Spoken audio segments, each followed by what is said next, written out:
বইয়ের দোকানগুলো, সেখানে কফি শপ হয়ে যাচ্ছে, যেটা এক্ষুনি বললাম যে কফি শপ হয়ে যাচ্ছে, খাবার দোকান হয়ে যাচ্ছে। সৈয়দ মুস্তফা আলী তিনি তিনি ওনার বইতে লিখেছিলেন বাঙালি খাবারের রেস্টুরেন্ট হওয়া উচিত, এবং তিনি মেনু চার্টও করেছিলেন। যারা রেসিপির বই পড়তো তারা তো এখন ইউটিউবে চলে গেছে। তোমরা সুপ্ত বানিয়েছো, খারাপ বানাওনি এপার বাংলায়। আর মিষ্টি মাঝখানে সব পদ আমাদের। এবং আমার নিজের মনে হয় একটা খুব আন্ডাররেটেড খাবার, হ্যাঁ, বিশেষ কারণেই সেটা আন্ডাররেটেড এবং কেউ সেটাকে সিরিয়াসলি নেয় না, সেটা হচ্ছে লিট্টি। আমাদের লইট্টে মাছের ঝুড়ো, ওটা খাও। তোমরা আলু পোস্তটা যে আলু পোস্তর মতন বানাতে হয় সেটাও আমরা শিখিয়েছি। আজকে আমাদের আলোচনার বিষয় ফুড ফর থট। এবার সেটা নানা প্রসঙ্গে গড়িয়ে যাবে, কিন্তু আপনারা বুঝতেই পারছেন যে মূলত খাবার দাওয়া নিয়েই আলোচনা হবে। আমাদের সঙ্গে আছেন এখানে বিশিষ্ট অভিনেতা এবং লেখক রাহুল, এবং বিশিষ্ট চলচ্চিত্র পরিচালক দেবালয় ভট্টাচার্য। তো আমরা শুরু করি। মানে প্রথম যে প্রশ্নটা আসবেই, মানে এই বিষয়টা শুনেই আমার মনে হলো, কারণ ফুড এবং থট, যদিও ফর বলা হয়েছে, কিন্তু এরকম একটা বিতর্ক অনেক দিন ধরেই চালু আছে যে ফুড ভার্সাস থট, মানে খাদ্য বনাম চিন্তা, এরকম একটা ব্যাপার আছে। অর্থাৎ আরও খোলসাভাবে বলতে গেলে যে এই যে বইমেলায় এত মানুষ আসছেন, এরা কেন আসছেন? তারা কি খাওয়ার জন্য আসছেন না বই দেখার জন্য আসছেন? এবং এই নিয়ে দু শিবিরের প্রচণ্ড তর্কাতর্কি চলে, বহু বছর ধরে চলছে। তো এই খাদ্য বনাম বই, মানে আমরা সবসময় ধরে নিই যে খাদ্য একটা বিনোদনের ব্যাপার আর বইটা হচ্ছে খুব গভীর চিন্তার বিষয়, এবং এই দুটো একসাথে যায় না। তো এই ব্যাপারে আপনাদের মতামতটা, প্রথমে আপনি শুরু করতে পারেন রাহুল। খাদ্য বস্ত্র বাসস্থান তো লাক্সারি হতে পারে না, মনে হয় ফাস্টফুডের স্টলটা যেটাকে আমরা লাক্সারি হিসেবে ধরছি বইমেলায়। কিন্তু আমি তো বাঙালির সাথে খাবারের একটা ওতপ্রোত মানে জড়িয়ে থাকা দেখেছি। মানে ছোট দুর্গাপুজোর মণ্ডপ হতে পারে, তার পাশে উঠতি এগরোলের স্টলের কিন্তু অভাব নেই, এবং তার যা প্রাণকাড়া গন্ধ সেটা বহু 5 স্টারকে হার মানিয়ে দেয়।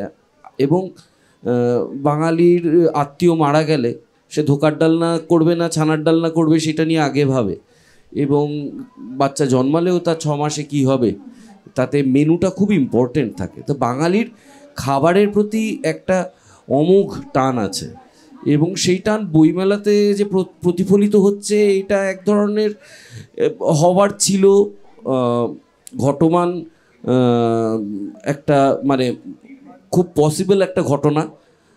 কিন্তু বইয়ের কি তাতে ঘাটতি ঘটছে বই কেনার?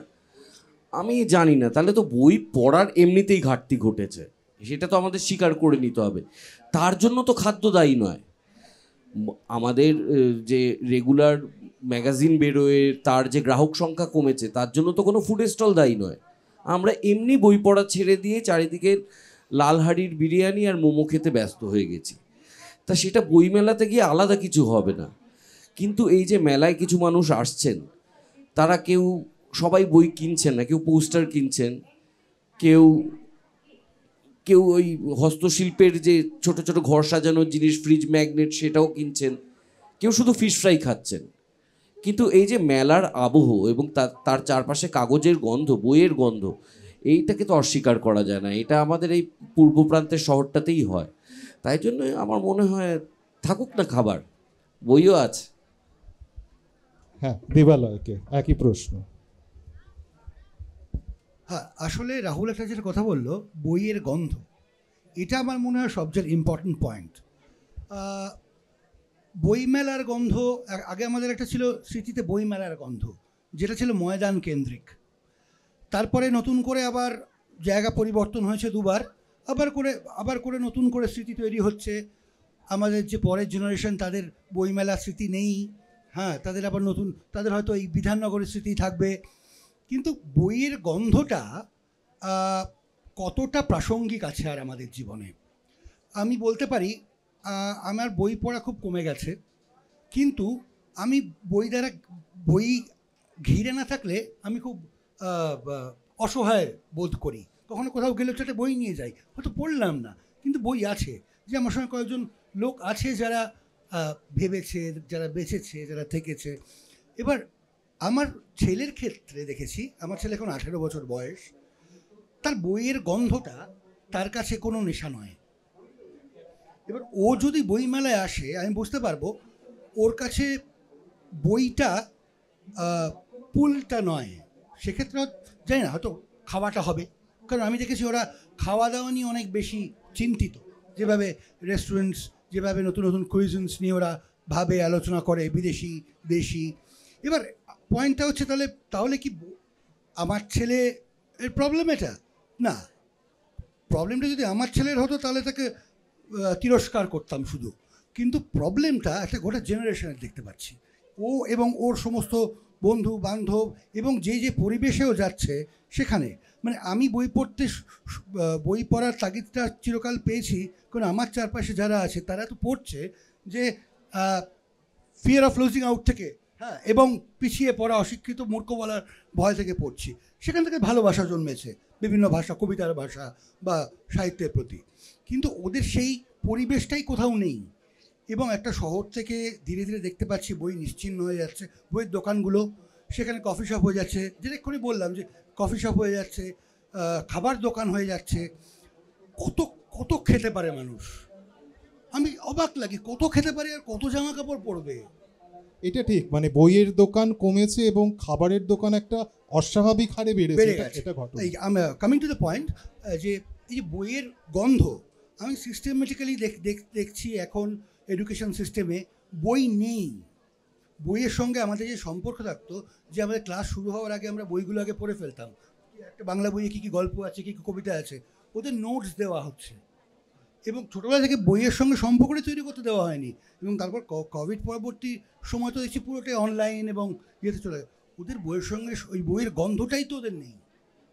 তো এবার তাহলে কি? মানে আমি প্রশ্নটাই শেষ করব, তাহলে কি? আচ্ছা, এই প্রসঙ্গে মানে বইয়ের কথাই যখন হচ্ছে, আমি একটা বইয়ের প্রসঙ্গে আসতে বাধ্য হচ্ছি, যেহেতু আপনারা দুজনেই তার সাথে জড়িত। ইন্দুবালা ভাতের হোটেল, যেটা নিয়ে আপনি সিরিজ করেছেন, আপনি অভিনয় করেছেন। তো ইন্দুবালা ভাতের হোটেলকে আমার খুব ইন্টারেস্টিং এই কারণে মনে হয়েছে যে আমরা তো সবসময় খাবারটাকে একটা ওই আনন্দের একটা ব্যাপার হিসেবে দেখি, কিন্তু ইন্দুবালা ভাতের হোটেলে যদিও একজন বয়স্কা নারীর জীবন সংগ্রামের গল্প, কিন্তু সেটাকে পুরোটা কিন্তু বেঁধে দিচ্ছে খাবার, বিভিন্ন রকমের ঘরোয়া খাবার। তো আমি খুব জেনারেল প্রশ্ন করব, মানে সাধারণত খাবার নিয়ে আমরা থিয়েটার বা সিনেমায় খুব একটা সেইভাবে ট্রিট করি না, সেই হিসেবে এটা একটা এক্সেপশন।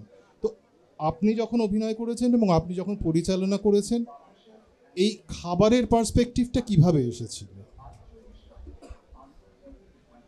আমার মনে হয় এই তো সত্যজিৎরা একটা কথাই বলেছেন, only the film maker knows all about it. তো এই কথাটা দেবালয় অ্যাকচুয়ালি বলতে পারবে ইন্দুবালা সম্বন্ধে। আমি যেটা বুঝেছি, আমি যেহেতু পূর্ববঙ্গের এবং উদ্বাস্তু, ইন্দুবালার সাথে আমার একটা আমি দেখেছি আমার দিদাকে, ঠাকুমাকে ওইভাবে মনে করতে, যে এই ঝড়ের দিন এরকম আম পড়েছিল, আমরা এটা করেছিলাম। এবং খাবারের সাথে যে কত স্মৃতি জড়িয়ে আছে, মানে আমি এখনও হরলিক্স আর পাউরুটিটা খেতে পারি না, কারণ ওইটা আমার জ্বরের একটা স্মৃতি। ওই হেলথ ড্রিঙ্ক এবং পাউরুটি শেখা আমি জ্বর হলে সন্ধেবেলা খেতাম, এবং তখন জিভে স্বাদ থাকতো না।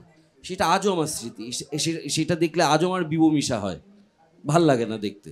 তো এরকমই স্মৃতি জুড়ে জুড়ে, স্মৃতির সাথে খাবারের আশ্চর্য।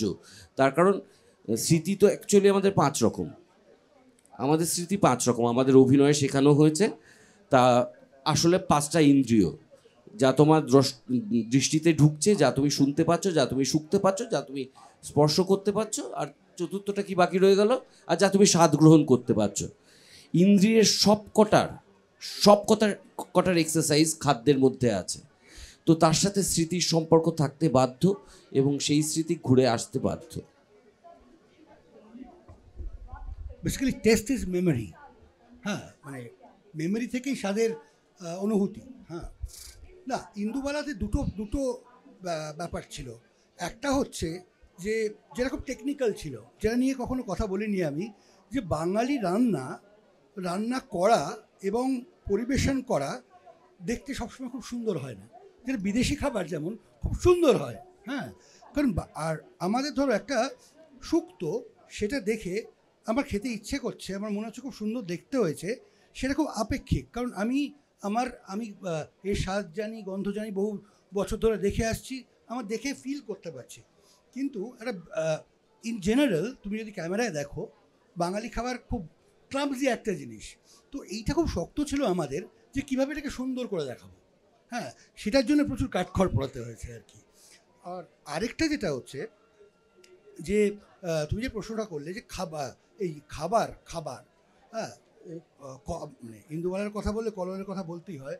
কলোলাই নিজেও কিন্তু পূর্ববঙ্গ এবং একজন উদ্বাস্তু, এবং ওর যেটা মেন ছিল, ওরও ওইটাই যে ও খাবারটাকে দিয়ে স্মৃতিটাকে ধরতে চেয়েছিল, যেটা আমরা করেছি। আমরা আরও স্ট্রিমলাইন করেছি সেটাকে, যে প্রতিটা খাবার আসলে আমাদের স্মৃতি বহন করে, এবং প্রতিটা খাবারের সঙ্গে সম্পর্ক, ধরো মা, ভাই, বোন, আত্মীয়। হ্যাঁ, তো আমার মনে হয় সেটাই বোধহয় সবচেয়ে কানেক্ট করেছিল। এবং সত্যি কথা বলতে কি, ইন্দুবালা ভাতের হোটেল বই এবং ওয়েব সিরিজ, আমি বইয়ের কথাই বলবো এখানে। বইটা এত পপুলার, বহু বছর পরে এত পপুলার একটা বই হয়েছে, তাই না? বেস্ট সেলার হয়েছে, এরকমভাবে মানুষ পড়েছে।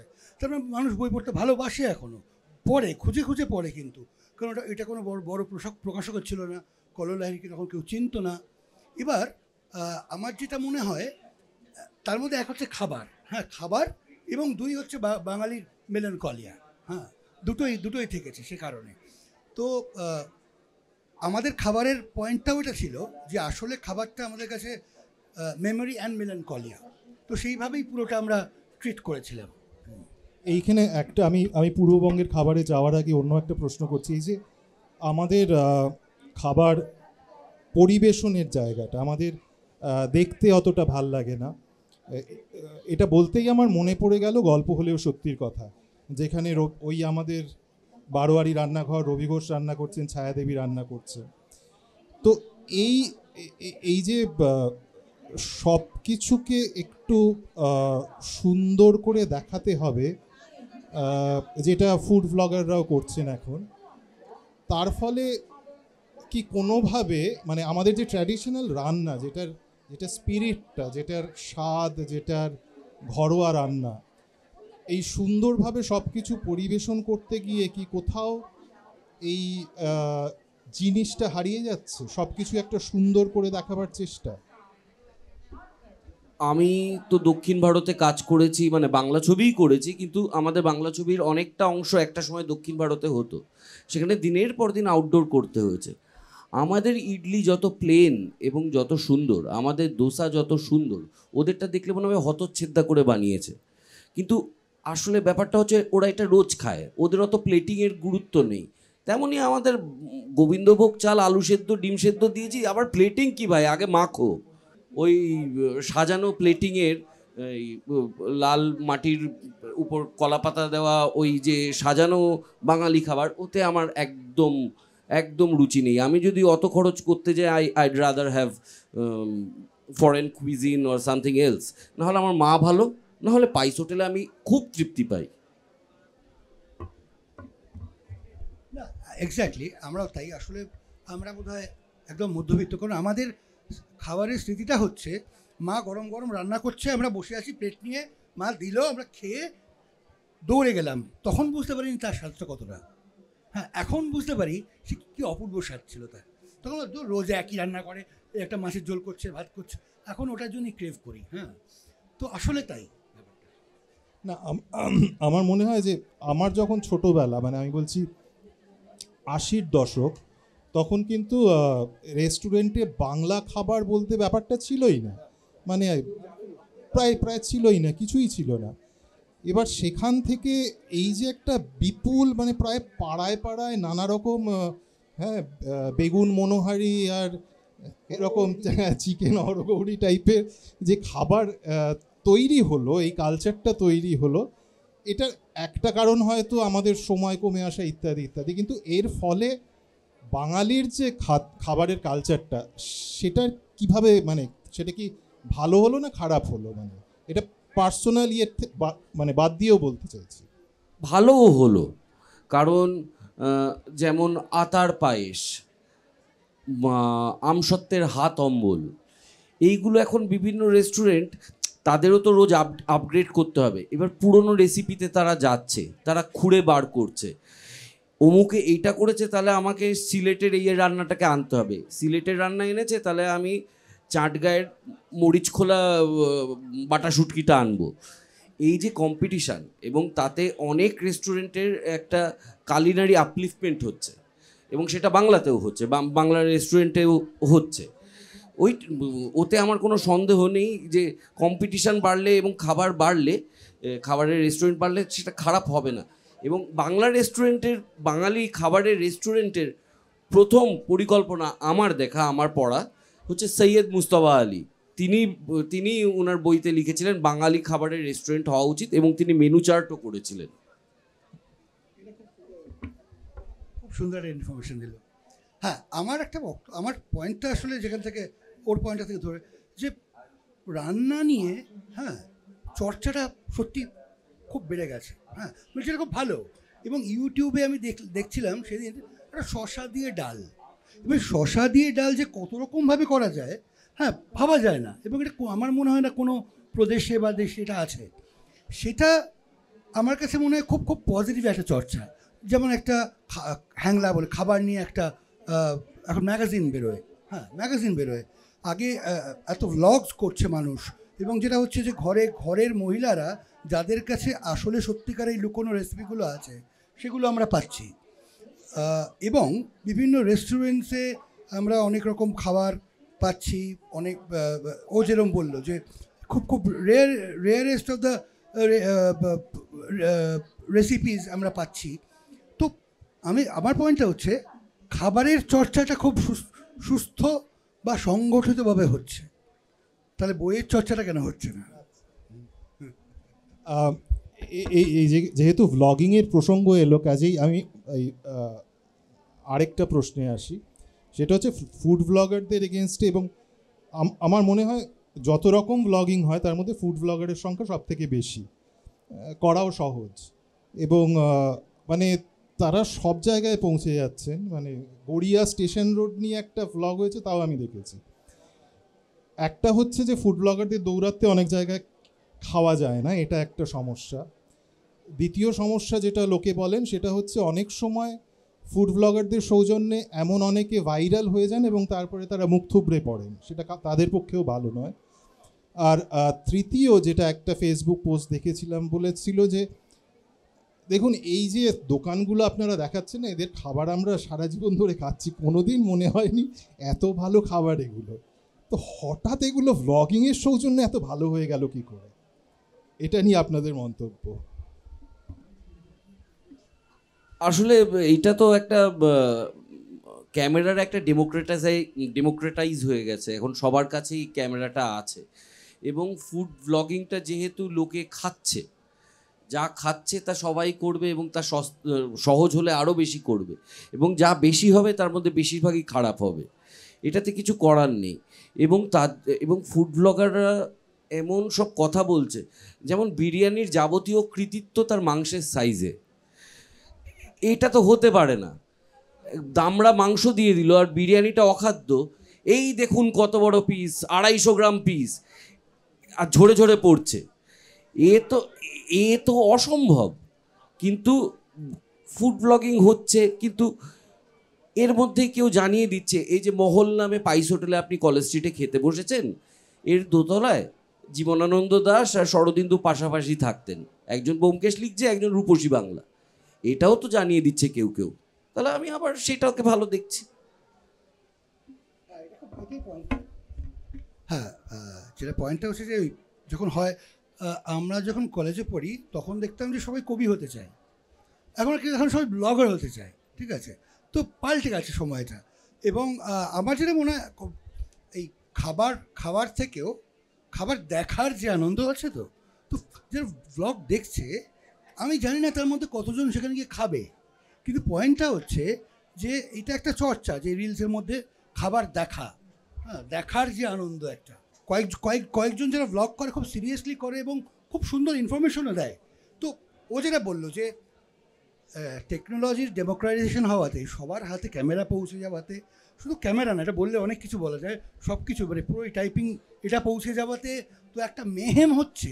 তো তার মধ্যে বেছে নেওয়াটা আমাদের কাজ, সেটা হবেই একটু আর কি, এখন ওভারফ্লো করছে। আমার মনে হয় বই নিয়ে ভ্লগ এরকম আর একটা জিনিস খুব ভালো আছে জানো তো বৈজয়ন্তদা, ব্লগ আছে। এই আজকে দেবালয় বা আমি যদি 20-25 বছর বয়সী হই, আমাদের যদি দিল্লিতে ট্রান্সফার হওয়ার থাকে, আমরা অলরেডি জানি রাজমা কারি আর চাল এটাই খেতে হবে, কারণ আমাদের ব্লগিং দেখা হয়ে গেছে। এটা আমাদের আগের প্রজন্মের এই প্রিপারেশন ছিল না। সেটা ঠিক। ইনফ্যাক্ট আগের প্রজন্মের অনেক কিছুই প্রিপারেশন ছিল না, যেমন হ্যাঁ হ্যাঁ অবশ্যই এই প্রসঙ্গে আসলে সারপ্রাইজটাও নষ্ট হয়ে যাচ্ছে। মানে কোথাও বেড়াতে যাব, আগে এই 50টা ভ্লগে আমি পুরো জায়গাগুলো না সবাই দেখে নিচ্ছে, আমি গিয়ে যেটা দেখবো তার আমার সারপ্রাইজ এলিমেন্টই নষ্ট হয়ে যাচ্ছে, সেটাও একটা আবার প্রবলেম আর কি। না, আগের প্রজন্মের অভ্যেস বলতে মনে হলো আমাদের ছোটবেলায় যখন আমিনিয়াতে নিয়ে যাওয়া হতো, সেটা মানে জীবনের একটা দিন আর কি। আমিনিয়া ছাড়া কি চিন্তা মনে, মফস্বলের ছেলে কাজেই। এই যে একটা তারপর রোল এলো, এগ রোল বিক্রি হওয়া শুরু করলো, যে নিজামের থেকে এলো। তারপরে এই যে বিরিয়ানি বিপ্লব এবং মোমো বিপ্লব, এইটা কি করে হলো, এবং মানে আমি এখন এই রহস্য খুঁজে পাই না। এইরকম নয় যে বিরিয়ানি বা মোমো খেতে আমি ভালোবাসি না, কিন্তু বাঙালি প্রায় উন্মত্তের মতো কি করে বিরিয়ানিকে আপন করে নিল, এটার কোনো রহস্যর মানে সমাধান আছে? আসলে বিরিয়ানি একটা কম্প্যাক্ট খাবার, তাতে ভাত মাংস তুমি দুটো পেয়ে যাচ্ছ। তো এটা একদিন না একদিন এটা মানে আমরা তো জানি বিরিয়ানি শুরুই হয়েছিল কর্মচারীদের খাওয়ানোর জন্য, মিস্ত্রিদের। এটা এক ধরনের আমিষ খিচুড়ি বলা যেতে পারে, দমে বসানো। তো বিরিয়ানির এটা হওয়ারই ছিল। আর মোমোটা ছোটোবেলা থেকে আমরা শুধু শিলিগুড়িতে খেতাম। শিলিগুড়িতে গিয়ে স্কুলে এসে গোপে তা দিয়ে বলতাম, তোরা তো মোমো বলে জিনিসটা খাসনি, মোমো বলে একটা জিনিস আছে। মোমো এসেছে ততদিনে আমি মোটামুটি মাধ্যমিক দিয়ে দিয়েছি কলকাতায়, রবীন্দ্র সদনের ওই জায়গাটা, ওই এরিয়াটা বাদ দিলে মোমো তখন কলকাতায় এসেছে, তো আমার মাধ্যমিক দেওয়া হয়ে গেছে। তারপর যে কি হলো, এখন তো দিল্লিও মোমোর রেভলিউশনে আক্রান্ত সবাই। হ্যাঁ, এখন চকলেট মোমো হয় এবং মোমো, বিরিয়ানি, মোমো, গন্ধরাজ মোমো বাঙালির শ্রেষ্ঠ আবিষ্কার। এই শতাব্দীতে বাঙালির শ্রেষ্ঠ আবিষ্কার হচ্ছে গন্ধরাজ মোমো, আমি মনে করি। বা আমি হ্যাঁ না তো আমি বলেওছি কিনা, না আমার মনে হয় মোমো আর বিরিয়ানিটা একটা রোগ। এটা একটা মানে ভয়ঙ্কর সংক্রামক রোগ। এবং আমি দেখি বাড়ির একজন খেতে আরম্ভ করে, তারপরে আরেকজন খেতে খেতে পারে, সবাই খাচ্ছে না। আমি আন্ডারমাইন করছি না, মজাই করছি। আমার একটা স্মৃতি মনে পড়লো খাবার নিয়ে। আমরা থাকতাম রাসবিহারিতে, এবং মাঝে মাঝে বছরে 1-2 বার বাবা আমাদের গোটা পরিবারকে নিয়ে যেতেন ম্যান্ডারিনি খাওয়াতে। হ্যাঁ, সেই গন্ধটা না আমার এখনও মনে আছে আর কি, অদ্ভুত একটা গন্ধ। আর তখন মনে হয় ছোটো, একটু অনেকটা নিয়ে বসতাম, দিয়ে একটু খেয়ে মুখ মরে যেত, খেতে পারতাম না, কারণ তখনও ডেভেলপ করেনি টেস্টটা। আর তখন তো পাড়াপাড়ে চাউমিন নেই, তারপরে রোল এলো, তারপরে চাউমিন এলো, তারপরে মোমো, এখন চলে যাচ্ছে ইয়েতে জাপানিদের কি বলো, সুশি আর সুশি। এবার সুশিও কিন্তু অদ্ভুত একটা খাবার। এটা কিন্তু বেসিক্যালি কাঁচা মাছ আর ভাত, এটা জাপানিরা খেতে শুরু করেছিল কারণ ওদের ফ্লাড হতো প্রচণ্ড। ফ্লাডের সময় ওরা কাঁচা মাছ আর ভাত দিয়ে খেত। মানে আমরা যেমন খিচুড়ি লাপসি হয়, খিচুড়ি সার্ভ করা, ওদের সুশি খাওয়ানো হতো প্রাণ বাঁচানোর জন্য। তো that has also become a sensation. এবং আমার নিজের মনে হয় একটা খুব আন্ডাররেটেড খাবার, হ্যাঁ, বিশেষ কারণেই সেটা আন্ডাররেটেড এবং কেউ সেটাকে সিরিয়াসলি নেয় না, সেটা হচ্ছে লিট্টি। আমার খুব প্রিয় খাবার একটা, কিন্তু ওটা লিট্টিরও কিন্তু প্রচুর দোকান এখন কলকাতায় হচ্ছে, ওটা হচ্ছে। হ্যাঁ, সেটাই মানে কুইজিনে আমরা সব কিছু এক্সপ্লোর করছি এখন, সমস্ত রকম জনার এক্সপ্লোর করছি। হ্যাঁ, সেটা করছি। আরেকটা মনে হচ্ছে যে যে পাইস হোটেলের কথা যেহেতু বারংবার উঠে এলো, পাইস হোটেল বা মানে এখন যেমন আমরা দেখতে পাই কয়েকটা খুব নামকরা পাইস হোটেল, ফুড ব্লগাররাও সেগুলোতে খুব ফোকাস করে, কিন্তু এমনি যে ভাতের হোটেল যে কনসেপ্টে, মানে শ্যামবাজারের গলিতে গলিতে প্রচুর এমনি ভাতের হোটেল ছিল, পিড়ি পেতে খাওয়ানো হতো, সেইটাকে এই মোমো বিরিয়ানি রোলের উপদ্রবে চলে গেল সেই সংস্কৃতিটা, পাইস হোটেল কয়েকটা জায়গায় বেঁচে রইল। আমার এই সাধারণ ভাতের হোটেলে খাবার একটা আশ্চর্য স্মৃতি আছে। বাবা মার ঝগড়া হলে মা যদি বাপের বাড়ি চলে যেত, বাবা সেদিন এটা আনাতো। কারণ পাইস হোটেলের খাবার খেয়ে আমি আর বাবা, আমি স্কুলে যেতাম, বাবা অফিসে যেত, তারপর মা এসে রাত্রিবেলা রাগ ভাঙলে তারপর দেখা যেত। কিন্তু ওই ভাতের হোটেলগুলো এখনও, লাইন হোটেলগুলো মনে হয় রয়েছে।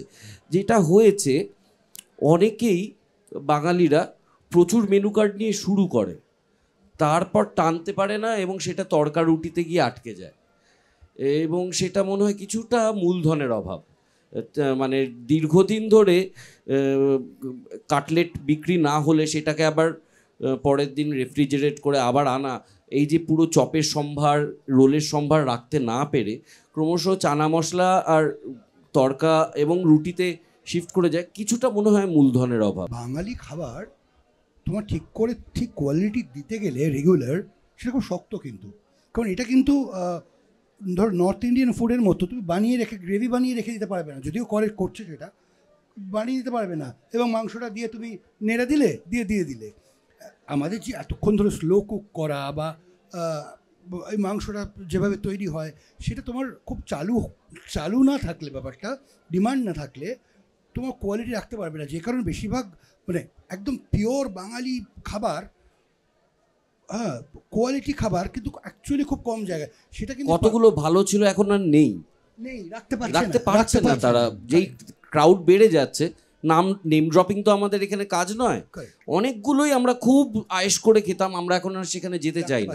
হ্যাঁ ঠিক, সেখানে পাইস হোটেলগুলো পারছে এখনো, আমি যে কটা লাস্ট কয়েকবার খেয়েছি তাদের কোয়ালিটি কিন্তু রাখতে পারছে। কিন্তু ফুড ব্লগারদের উৎপাতে তারা দাম বাড়িয়ে দিয়েছে, পাইস হোটেলও এখন বেশ খানিকটা দাম বাড়িয়েছে। হ্যাঁ ডেফিনেটলি প্রাইস হোটেলের দাম যথেষ্ট বেশি।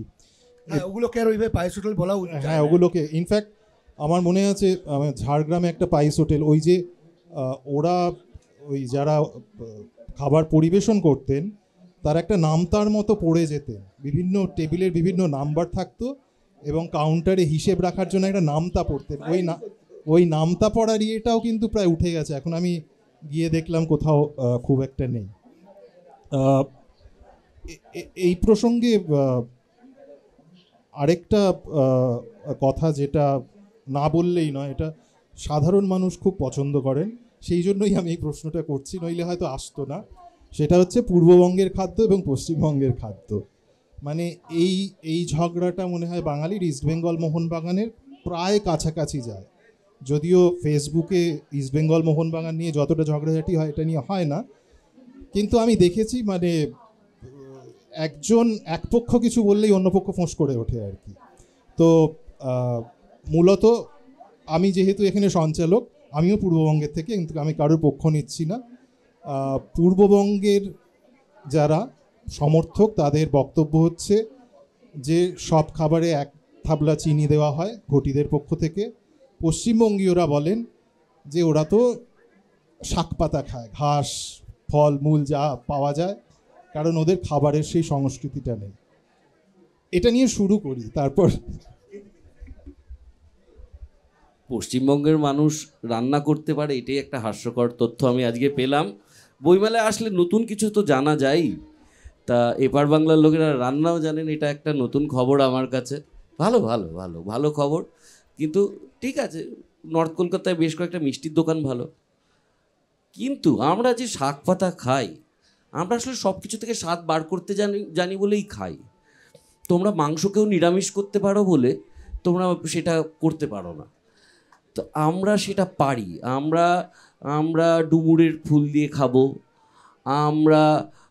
আমরা শাপলা খাবো এবং তরিবত করে খাবো, এবং আমরা যা খেতে পারি, তোমরা আমাদের চাপড় ঘন্টায় সর্ষের তেল ছড়াবো, কাঁচা লঙ্কা দেবো, ওগুলো তোমরা ভাবতে পারো না। এপার বাংলায়। এবং আমি এই যে কথাটা যে শুধু এপার বাংলার মানুষ মিষ্টি দেয়, তাও সবটা নয়। আমাদের বাড়িতে পুরোপুরি মা নাটোরের, বাবা ফরিদপুরের, দুদিক দিয়েই ওপার বাংলার রান্নারই প্রভাব, কিন্তু আমাদের বাড়ির রান্নায় কিন্তু মিষ্টি হয়। আসলে ঢাকাইয়া রান্নায় যেহেতু অনেকটা পেঁয়াজ পড়ে অনেক সময়, বেশিরভাগ রান্নায় সেটা ক্যারামেলাইজড হয়ে যায় বলে তাতে চিনি দিতে হয় না, কিন্তু সুইটনেস লাগে। তো যে আমার এবং আমাদের রান্নায় যেহেতু অত পেঁয়াজ পড়ে না, আমাদের মিষ্টিও দিতে হয়। হ্যাঁ, তোমরা শুক্তো বানিয়েছো, খারাপ বানাওনি এপার বাংলায়। আর মিষ্টি মাঝখানে সব পদ আমাদের।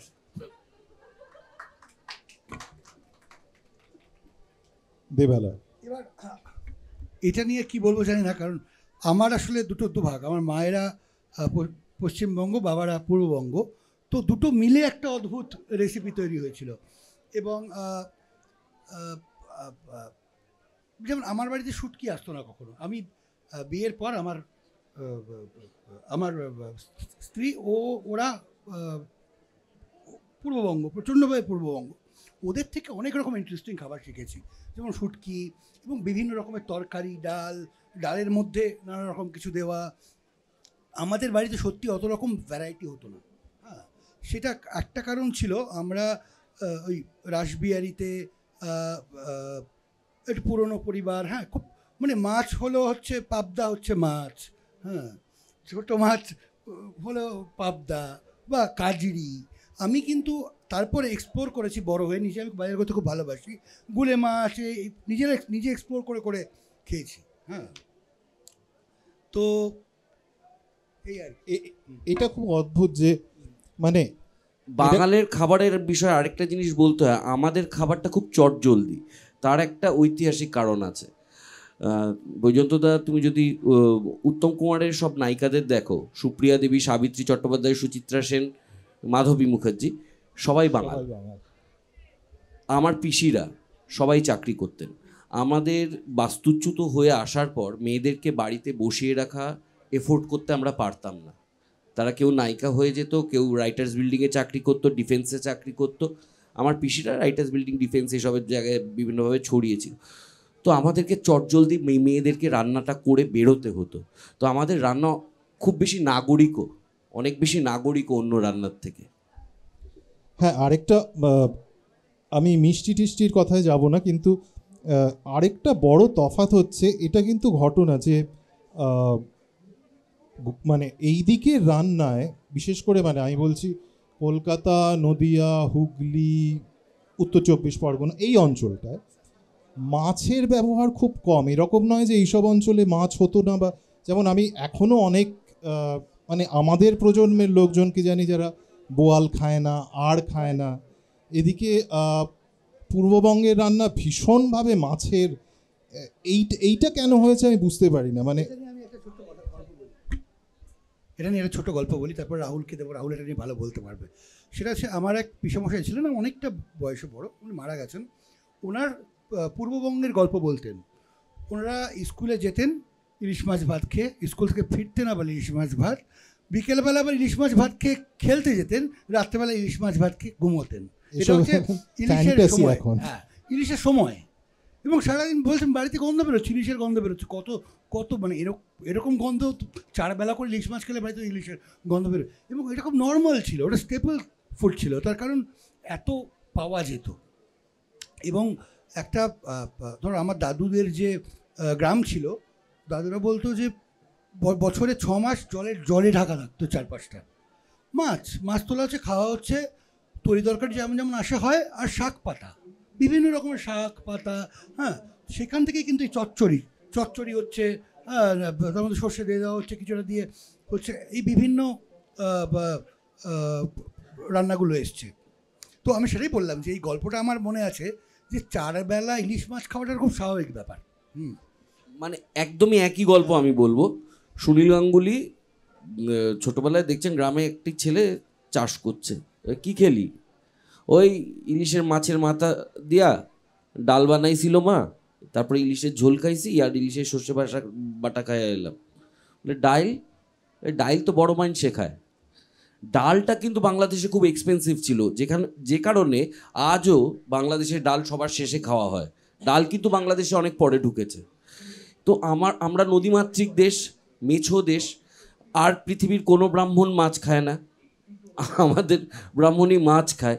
যে কারণে উত্তর ভারতের ব্রাহ্মণদের আমাদের ব্রাহ্মণত্ব নিয়ে যথেষ্ট সন্দেহ আছে, তারা মৎস্য ব্রাহ্মণ বলে ডাকে আমাদের। কিন্তু মানুষের খাদ্য ডিসাইডেড হয় তার চারপাশ দিয়ে। বাংলাদেশে মাছ ছাড়া খুব কমই উপায় ছিল। আমাকে পরম বলছিল, এখন যখন বাংলাদেশের মুসলিমদের কাছে কোনো হিন্দু বাড়ির নেমন্তন্ন আসে, দে গেট সুপার এক্সাইটেড। তার কারণ সেদিন ওরা পেঁয়াজ ছাড়া মাছের রসা খাবে, মাছের ঝোল যেটাতে পেঁয়াজ পড়বে না, যেটা নাকি ওরা রান্না করতে পারে না। এটা খুব ভালো ভালো একটা পয়েন্ট বলেছে, এটা নিয়ে আমি বলি। আমি যখন বাংলাদেশ যেতাম, আমার মনে আছে আমাদের তরকারির কথা উঠতো যখন, ওরা বলতো আপনারা কী করে এত সুন্দর তরকারি বানান, কারণ ওদের তরকারির কনসেপ্টটা হচ্ছে ভর্তা, এবং তার সব কিছুর মধ্যে পেঁয়াজ দিচ্ছে, ইলিশ মাছেও পেঁয়াজ দিচ্ছে। তো এই ওরা আমাদের এখানকার তরকারিটা খুব পছন্দ করে, এবং সামহাও যদিও এত বছর ধরে একসাথে থেকেছে, হয়তো যে কোনো কারণেই হোক ওদের খাবার চর্চাটা আর আমাদের খাবার চর্চাটা মিলতে পারেনি। এবং হিন্দুরা এদিকে চলে আসার পর তরকারি রান্নার যে চর্চাটা, সে আর্টটা চর্চাটা, সেটা একেবারেই ওদের ওখান থেকে চলে গেছে, নষ্ট হয়ে গেছে। ইনফ্যাক্ট আমার একটা ওই খাবার নিয়ে একটা সেমিনারে বলতে হয়েছিল, সেখানে একটা প্রশ্ন এসেছিল যে মানে বাঙালির আদি খাবার কি। তো সেটা আমি মোটামুটি পড়াশুনো করে দেখলাম, অ্যাকচুয়ালি বাঙালির আদি খাবার হচ্ছে শাক। যে কারণে আমাদের দুর্গা হচ্ছে শাকম্ভরী, যিনি শাক দেন, নানা রকম 14 রকমের শাক নইলে কি করে আসছে। এবং তারপরেই আসছে মাছ এবং দুধ, মানে এটা হচ্ছে স্টেপল। ইনফ্যাক্ট ডাল বললে, ডাল কিন্তু মানে মধ্যযুগে কোথাও কোনো উল্লেখ নেই, ডালটা অনেক পরে আসা খাবার আমাদের। ইনফ্যাক্ট আমরা যা খাই ডাল, আলু, এগুলো সবই তো অনেক পরে পরে এসেছে। তো এই যে আমাদের মাছ খাওয়া, এবং এই নিয়ে এক শ্রেণীর মানুষের, আমি একটু হয়তো পলিটিক্যাল দিকে এবার চলে যাচ্ছি, যেহেতু ফুড ফর থট, কাজে কি শুধু থটের কথাও বলা দরকার। এই যে কোনটা খাবো এবং কোনটা খাবো না, এই জিনিসটা কিন্তু মানে বয়স তো অনেক হলো, এখন যেভাবে দেখছি, মানে আমি কোনোদিন বাঙালিদের মাছলিখোর বলে একটা কি বলবো, মানে দুর্নাম বলবো না, একটা কেন, আমরা যে দুর্গাপুজোয় এত খাই, যেটা গোটা দেশের নবরাত্রি, সেটা নিয়েও তো প্রচুর চর্চা। সেটা নিয়েও প্রচুর, আমরা এত আমিষ কি করে খাই, এইটাই এখন শুরু হয়েছে। যে আমি ইনফ্যাক্ট আমেদাবাদে জানি একটি বাঙালি ছেলে ঘর ভাড়া পায়নি, তার কারণ সে বাঙালি মানে বাঙালি অন্য কিছু না, সে মাছ খায়। আমার ভাইকে পুনেতে ঘর পেতে অসুবিধে হয়েছে প্রচণ্ড, কারণ কোনো রকম আমিষ খাওয়া যাবে না। এই জিনিসটা আমি নিজে উত্তর ভারতে প্রায় 12 বছর কাটিয়েছি, আমি এই ব্যাপারটা কিন্তু লক্ষ্য করিনি। এইটা নিয়ে আপনাদের বক্তব্য।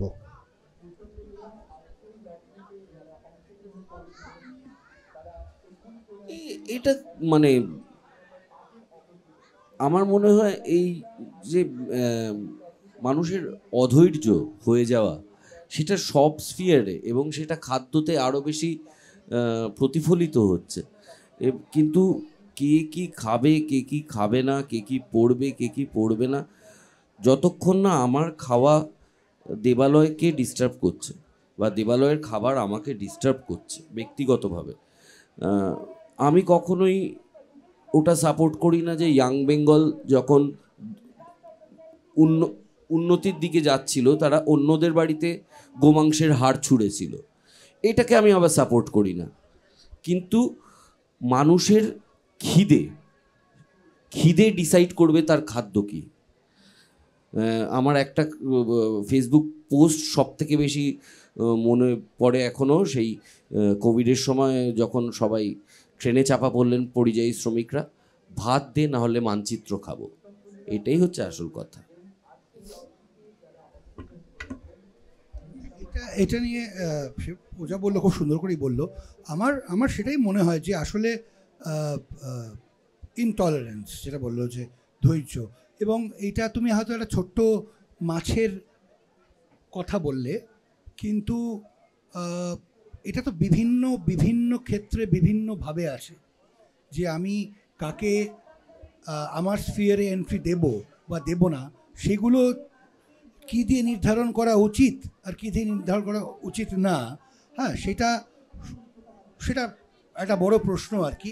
এবং সেটা রাজনৈতিক, সম্পূর্ণভাবে রাজনৈতিক। সেখানে খাবারটাও রাজনীতির একটা অংশ, ডেফিনেটলি একটা অংশ। এবং খাবার যে রাজনীতির অংশটা তো আমরা বুঝতেই পারছি আজকে, তাই না? ইনফ্যাক্ট এখন এবং ব্যাপারটা হচ্ছে এটা কিন্তু শুধু উত্তর ভারতে বা পশ্চিম ভারতে সীমাবদ্ধ আছে তা নয়, এটা কিন্তু মানে যেখানকার খাবার সেখানেও ঢুকে পড়ছে। মানে এগলেস কেক এটা আজকাল সবাই বিক্রি করে, আমি বুঝতে পারি না কেন এত এগলেস কেক। আমার তো মনে হয় না এগলেস কেক খাওয়ার মানুষ কি এত বেশি, এত ক্রেতা আছে যে এগলেস কেক বিক্রি করতে হয় সবাইকে। হ্যাঁ, তা আছে মনে হয়, কারণ ভেজিটেরিয়ান কেকটা ওরা অনেক দিন ধরে চাইছিল, মানে সেটা আর কি করা যাবে, মানে এগলেস কেক, এগলেস অমলেটও এসে যাবে এরপর। শেষে যে প্রশ্নটা করি আমি আবার এই ফুড ফর থটেই ফিরে আসছি। এই যে এই খাবার নিয়ে চর্চাটা আমাদের মূলত কোনটা ভালো কোনটা খারাপ এর মধ্যেই সীমাবদ্ধ থাকে, কিন্তু খাবারের যে ইতিহাস আছে, যে কথা আমরা বললাম, খাবারের যে স্মৃতি আছে, খাবারের সাথে যে রাজনীতি আছে, এই যে খাবারকে আরও বড়, খাবারের রাজনীতি আর স্মৃতির একটা খুব মজার কথা বলি। আমার সেজো পিসি আর সেজো পিসে মশাইয়ের বিয়েতে মেনুতে অমৃতি ছিল। এরকম মিষ্টি তো কখনো দেখা যায় না বিয়েতে। আমি খুব অবাক হয়ে জিজ্ঞাসা করেছিলাম অমৃতি কেন। লাল বাহাদুর শাস্ত্রী তখন ডেয়ারি মিল্ক, মানে ডেয়ারি প্রোডাক্টসে একটা ইয়ে করেছিল, তখনও হোয়াইট রেভলিউশন হয়নি, দুধের খুব বাড়বাড়ন্ত, কোনো অনুষ্ঠান বাড়িতে দুধের কোনো মিষ্টি অ্যালাউড ছিল না, তাই অমৃতি হয়েছিল। এই কথাগুলো আমরা যখন, এক তো হচ্ছে খাবার নিয়ে ভ্লগ যত হয় বই তত লেখা হয় না, এবং খাবারকে নিয়ে এই যে চর্চাটা, মানে আমি বলছি রেসিপি বইয়ের বাইরে, এটার কি মনে হয় বাংলা বইয়ের বাজারে একটু অভাব আছে, যে খাবারকে আরও বড় মাপের জায়গা থেকে দেখা? আসলে না, কিন্তু মানে তুমি যদি তুঙ্গভদ্রার তীরেও পড়ো বৈজয়ন্তদা বা বড় বড় সাহিত্যিকদের লেখা, তারা খুব তরিবৎ করে বিভিন্ন মেনু, বিভিন্ন খাবারের বর্ণনা করেছেন। রাজশেখর বসুর লেখায় তা ফিরে এসেছে, মুস্তফা আলীর লেখায় তো মানে খাবার নিয়ে কথা শেষ নেই। শিবরাম রাবড়িকে কুলিকুচি করে ফেলে দিতেন, ভিতরে বাইরে নয়।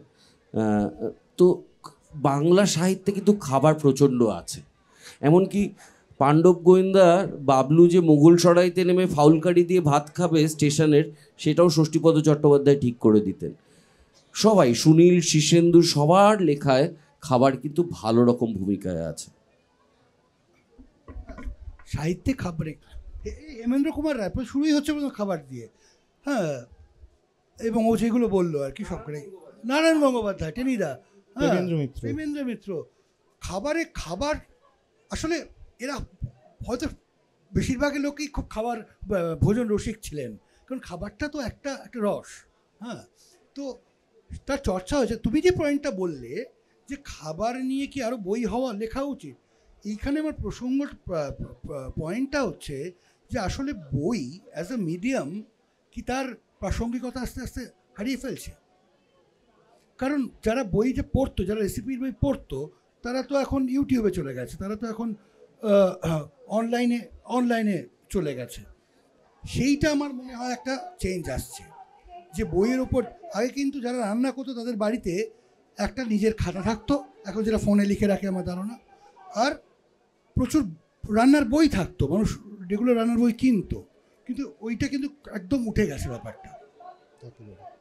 ইনফ্যাক্ট সাহিত্যে খাবারের কথা নিয়ে যেহেতু কথা হলো, আমার মনে যাচ্ছে নবারুণদার একটা লেখা বিভূতিভূষণকে নিয়ে, এবং বিভূতিভূষণ বন্দ্যোপাধ্যায়কে নবারুণ ভট্টাচার্য দেখছেন এমন একজন লেখক হিসেবে যার লেখায় খাবার এবং ক্ষুধা এই প্রসঙ্গটা বারবার করে ফিরে আসছে। মানে পথের পাঁচালীর উদাহরণ দিয়ে দিয়ে দেখিয়েছেন যে কতভাবে একদম গরিব মানুষের খাবার এর কথা বলছেন বিভূতিভূষণ। বিভূতিভূষণ নিজেও খুব ভোজন রসিক ছিলেন।